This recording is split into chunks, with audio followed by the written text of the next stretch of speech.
Okay, so this is a video on how to set up TikFinity for TikTok and how I use it for mine. So I've obviously got these different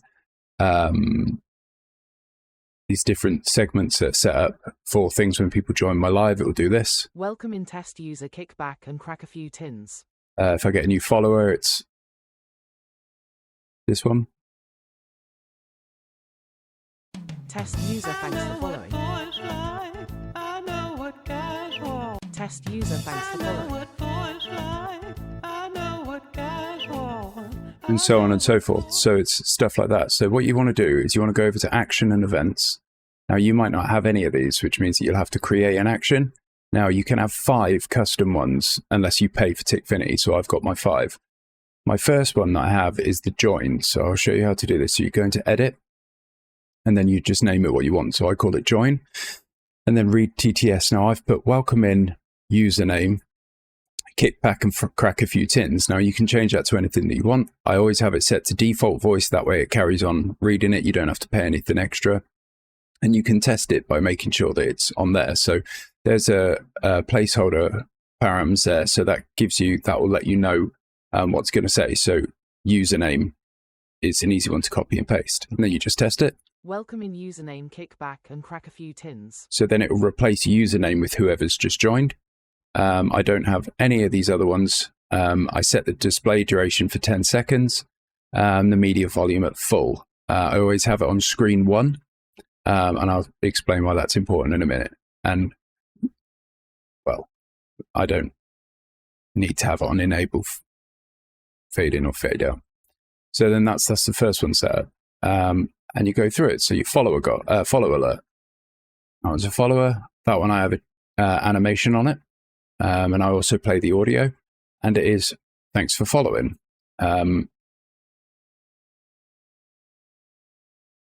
So that one is username, thanks for following, and it will say thanks for following on there. So again, it will say username, thanks for following.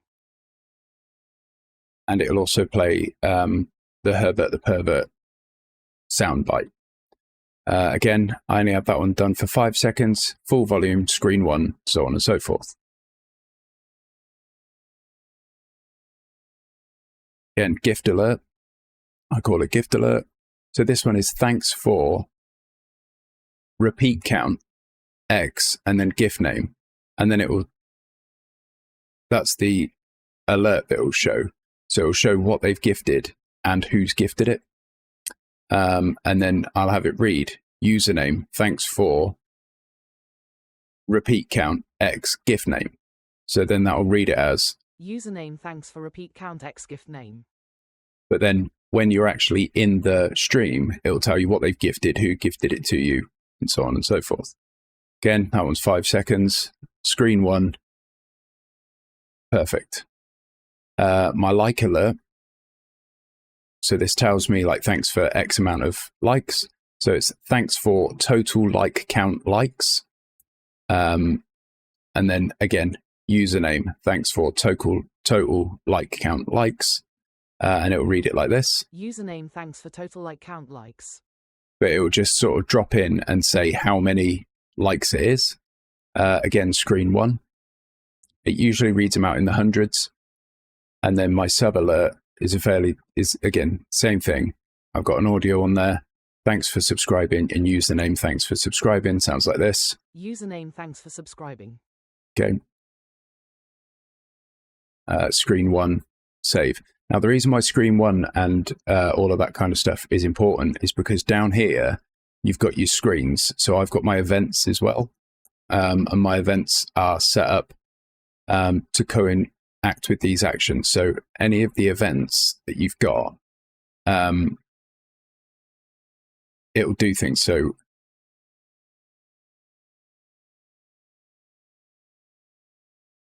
if we want the join, you get triggered by the join action that we just created. So that's that one. Save.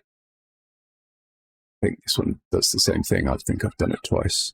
Yeah, so we'll cancel that one. Bin that one off. Subscribe. So again, that one is triggered by the sub alert. So we save that. We go to sub alert. But we want that on trigger all these actions. We don't want it on the 100 likes. Again, so we set this one up so we send in tabs. Everyone can trigger that. Define a minimum like count, so that's where we count it up to 100. That's triggered by the action like alert, and then we save. Gift in 1 coin, that's the event that triggers the action. So it's a gift alert. Anything of 1 coin value or more, it will trigger that action of the gift alert, and the follow does the same thing. Now, all of these are on, they just happen. So you've got your screens. Now, what you want to do is if I open up TikFinity here, okay, we have all these links down the side of my thing. Now, all of these links coerce with what we've got on here. So we would copy that, which will copy by itself. Then we go in here, add a source, and add a link. That will give it its box. You literally copy and paste that link into there.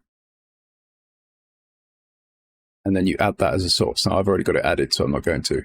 And then it will give it that box so that when you do something like that, it should. User, thanks for subscribing. That comes up on the front there. And that's pretty much how you do it. All seems fairly simple. It's not rocket science. I think just sometimes what people get confused about is you have to create these actions and then create the event that trigger those actions within your stream. And that's where you do it. So best of luck, everyone. Give me a shout in the comments if you need any more help.